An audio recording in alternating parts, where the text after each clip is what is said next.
Monsieur le ministre du Travail, du Dialogue social et des Relations avec les institutions, honorables députés, Monsieur le ministre des Finances et du Budget, vous l'avez dit, pendant la crise sanitaire, la quasi-totalité des pays, en tout cas beaucoup de pays, étaient en récession.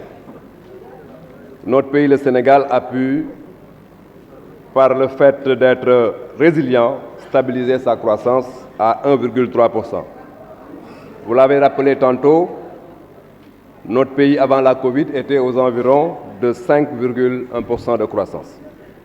Monsieur le ministre, vous nous avez annoncé ici qu'en 2023, le taux de croissance va être un taux de croissance à 2 chiffres, 10,1%. Personne n'est monté ici, au niveau de cette tribune, pour contester techniquement la pertinence de cette perspective. À propos de croissance, on nous disait souvent qu'elle ne se mangeait pas. Cette critique a pris du recul. Oui, ceux qui le disaient ont fini par comprendre que le levier de notre croissance, la croissance du Sénégal, c'est par exemple, en matière d'énergie, la multiplication par 3 de la puissance installée. De 500 mégas, nous sommes passés à plus de 1600 mégas. Au plan des infrastructures, 189 km d'autoroutes, le TER, le BRT, le pont de Foundiougne, de Marsassoum, les hôpitaux de Kaffrine, Sédhiou, Touba, Kédougou. Les investissements massifs dans les universités, ce qui positionne notre université comme étant la première université de l'Afrique francophone. Sur le plan social, les bourses de sécurité familiale à CMU. Monsieur le ministre des Finances, nous venons de loin, mais force est de reconnaître que notre pays, le Sénégal, est en train de se transformer de manière remarquable sous nos yeux. Nous savons qu'il reste des choses à faire et peut-être même à corriger. C'est pourquoi nous voterons votre budget de 6 400 milliards que vous nous présentez. Je dis bien 6 400 milliards pour rappeler qu'en 2000, le Sénégal avait un budget de 500 milliards environ. En 2012, 2 300 milliards.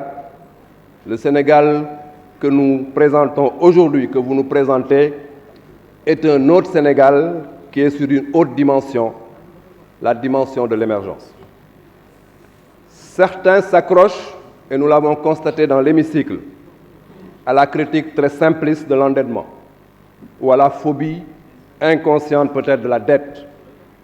Monsieur le ministre des Finances, nous voulons rappeler qu'il y a une mauvaise dette et une bonne dette. La dette du Sénégal est une bonne dette parce qu'elle est à long terme et finance de l'investissement.